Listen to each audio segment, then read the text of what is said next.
Good morning, everyone. This is Gina with Western Way of Life.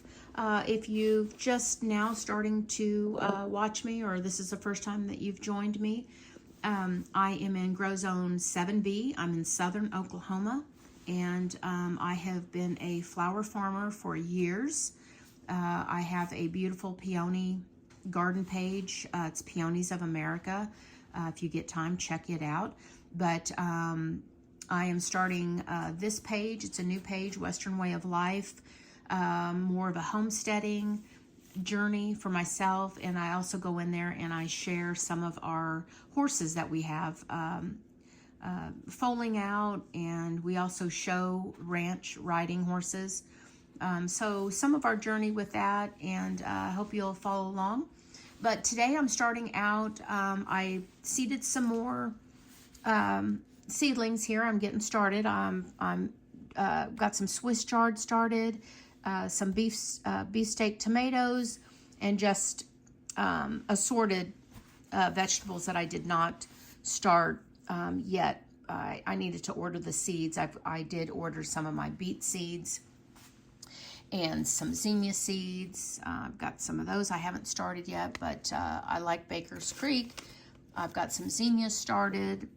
These finally came in, the lemon peach, which are new. I started some more, started some of the Swiss chard, and then some of the Japanese celery again, which it's very healthy. The stalk and the greens are very healthy for you. So I've got several different varieties of the beets, the albino, the Egyptian, the red, and then the red and white striped ones. I want to try that. Beets, I love beets dehydrated and seasoned. Those are actually my favorite dehydrated vegetable. And also green beans. And here I go. Oh, wait a minute. But anyway, the beets, I love a dehydrated sliced beet. They're very tasty. Also, I've got some more bell peppers started. I don't have a whole lot of those, so I needed to get some more started of that. And then some of the Kentucky Wonder Bush beans, I've started those. I like to put my beans directly into the ground or a pot, what I'm growing, rather than having them as seedlings. It's just a little early here. We are still going to have mini freezes, frosts, throughout March and April. So I'm just being real careful of what I start. I don't want to start anything too soon. I've got plenty of time. We're going to move out to the storage unit, and I'm going to show you how those seedlings are going. I have put some out into the garden, and I'm going to share with you the garden.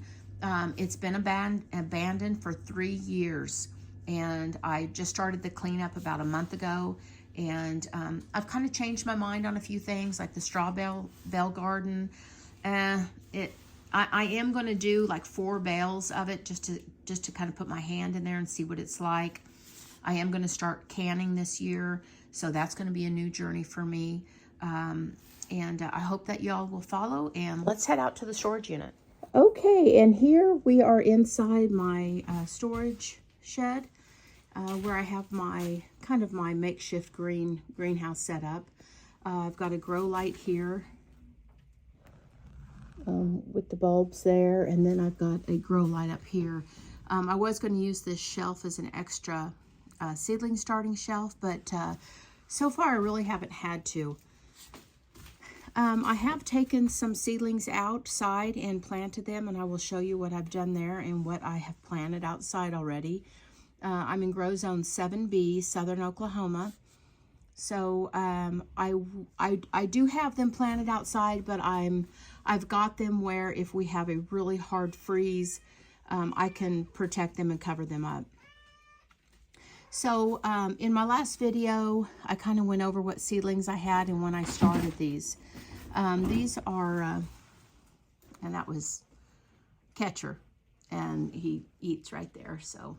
And then he snuggles up in his little horse blanket underneath a nice light. Anyway, so these were started the January 23rd, most of them, give or take a day or two. Here's some of the tomatoes that I started, and some kale. The kale can probably go ahead and go out also. And I've got some of the Cosmos, and I have pinched off the Cosmos one time because you need to pinch off your full second set of leaves when they start, so they don't get real leggy, and when they grow they'll produce more if you have more of a bush type of flower. Same with zinnias.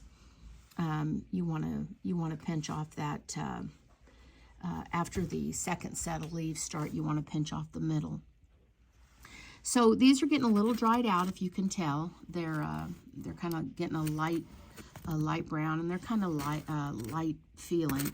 So I usually water down here, and some of them still are retaining some water. So you just kind of have to keep an eye on them and keep them moist, because you need to keep the seedlings moist or they'll die. This was my next seedling set that I brought out here. They got kind of leggy in the house right here, and of course that must have been a whole bunch of seeds that I got in one little cell. Here's some cabbage, some of the I don't know how to pronounce that, but it is kind of like a Japanese cabbage, and these look really good. They didn't get too tall, and they stayed really nice and short. So these should do very well. Here, like this cell here, I got too many in. But these are coming back around. They kind of fell, and they got real leggy. And but they are coming back around, and that is that celery, some more of that celery. And like this one, yeah, that got real leggy. But I did plant some out, and what I do is I just try to plant it up higher on the stem. Back here we've got a few more spinach that are growing, some more white cosmos, and then I have a pepper mix in the back and a fire away pepper. And I've only got one coming up on the fire away. But the pepper mix, it looks like I've got 5 cells that came up, and hopefully those will survive. If not, I'll probably need to start some more of the peppers. And then these were February 2nd. I've got a lemon balm that I'm not sure it's going to make it. Some more carrots. And mostly all carrots right there. This one here does not, yeah, it does look like it's going to make it. That's a carrot, okay. So, carrots and a lemon balm, that's interesting. And over here, my chamomile, it looks like it's trying to come through. I never gave up on them. So, it is trying to peek through there. It doesn't look like my lemon balms made it here either. But I did get one. That one made it. Beautiful lemon balm right here. And then that is a chamomile, and some more chamomile. So I got a couple chamomiles that made it. This one is trying really hard to make it. And hopefully it'll pull through. Lemon balms didn't do too well for me, although that one did really well. The zinnias are doing well. But let's go outside, and I'll give you a sneak peek of what I've planted outside. Good morning, everyone. Well, I've moved out here to my my garden area, and it has been abandoned out here for 3 years. So it has just been left to go. Very unorganized right now. I just started the cleanup about a month ago, and it's going to be a process this year. I'm going to keep this garden small and manageable for myself. I am trying to grow vegetables this year that I can start to can. I've never canned before, so that will be a journey for me.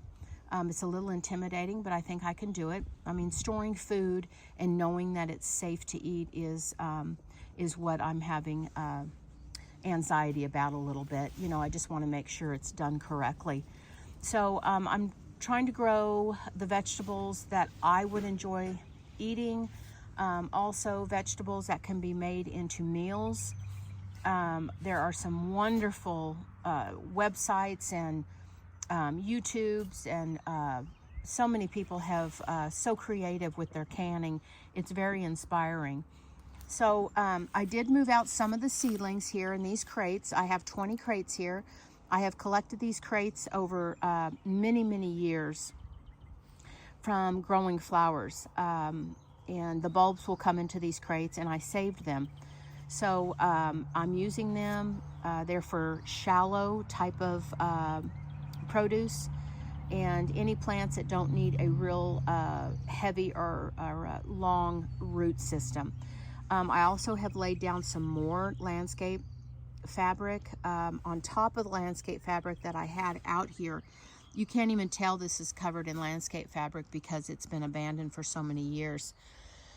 The dirt over the years, the weather, the weeds, it's just, I've been using the shovel over here, and just, here's a mound right here that I got up, that I've just moved off of this area.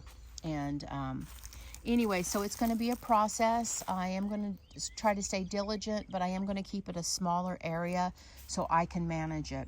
The tubs, I love using the big, heavy tubs. The only thing about growing in above containers like this is the soil will dry out much quicker. So I will be running an irrigation. I'm trying to keep it simple, and I will make another video of that when it's time. But I am going to try to run everything in straight lines so I can easily run the irrigation, the drip line system, and keep everything watered through the summer. Our summers here in southern Oklahoma are just brutal. So I'm going to try to keep this a smaller garden, like I said. The vegetables that I will be growing, like I said, are things that I can can. Out here, I've got just some fresh, early type of spring produce that I can eat now. That, of course, you can't can lettuce. So I've got some arugula, some carrots, some broccoli, spinach, and then I've started a crate of bok choy. I've never grown bok choy, but I'd like to try it and see what it's like. I love eating fresh, sautéing stuff, and mixing stuff with other vegetables. I'm going to try things out this year. It's kind of a trial and error. Now the tubs and stuff where the roots need to be bigger, like okra, tomatoes, so forth, I'll be growing a lot of that. And then along this fence here, there is no landscape fabric, and I do have sandy loam soil, which I'm very grateful for. It grows very well. So I have been adding compost to this all during the fall, winter, and I have turned it once, and now I've reached down in there after we've had lots of rain and winter weather, and it's actually cold. So the heat is gone, and of course it's not real thick or heavy, so it's easy to get that compost the right temperature pretty quick. I've got a lot of compost out here still. I have 3 horses that I keep in stalls, so I'm able to use that as my compost, fortunately. I use a lot of straw and wood shavings in the bedding, so it's really just ideal. Of course, there's no landscape fabric underneath this, so I will have my bigger greens, leafy produce out here, my squash, some okra, and so forth grown in here. Along the fence area, I will put up my beans, pole beans, and whatever needs some staking and stuff like that, some tomatoes possibly. And then in this area over here, again, I emphasize that this has been abandoned for a good 3 years. So it was beautiful at one time, but I did a lot of above ground container gardening because of the weeds. So in southern Oklahoma, we really fight and struggle with keeping down these monstrous weeds, and they're like trees. The trunks of them are just massive. So once they get started in the heat of the summer, like the end of July, it is just really hard to maintain and to be diligent keeping everything pulled if you don't have a team of people helping. I am on my own doing this. The kids don't enjoy it. I'm sure they'll enjoy the food, but they don't enjoy being out in the heat and watering and stuff like that. I enjoy it. I love it. So here the landscape fabric, excuse me, has been rotted or pulled up. So I have pulled it back, and I plan on pulling more of it back. I've been filling this up with my compost throughout the winter, and then I will come in and add some topsoil to it, amend it a little bit more. I won't need to amend a lot of it because of the compost. There's going to be so many nutrients in it that not a lot will need to be added.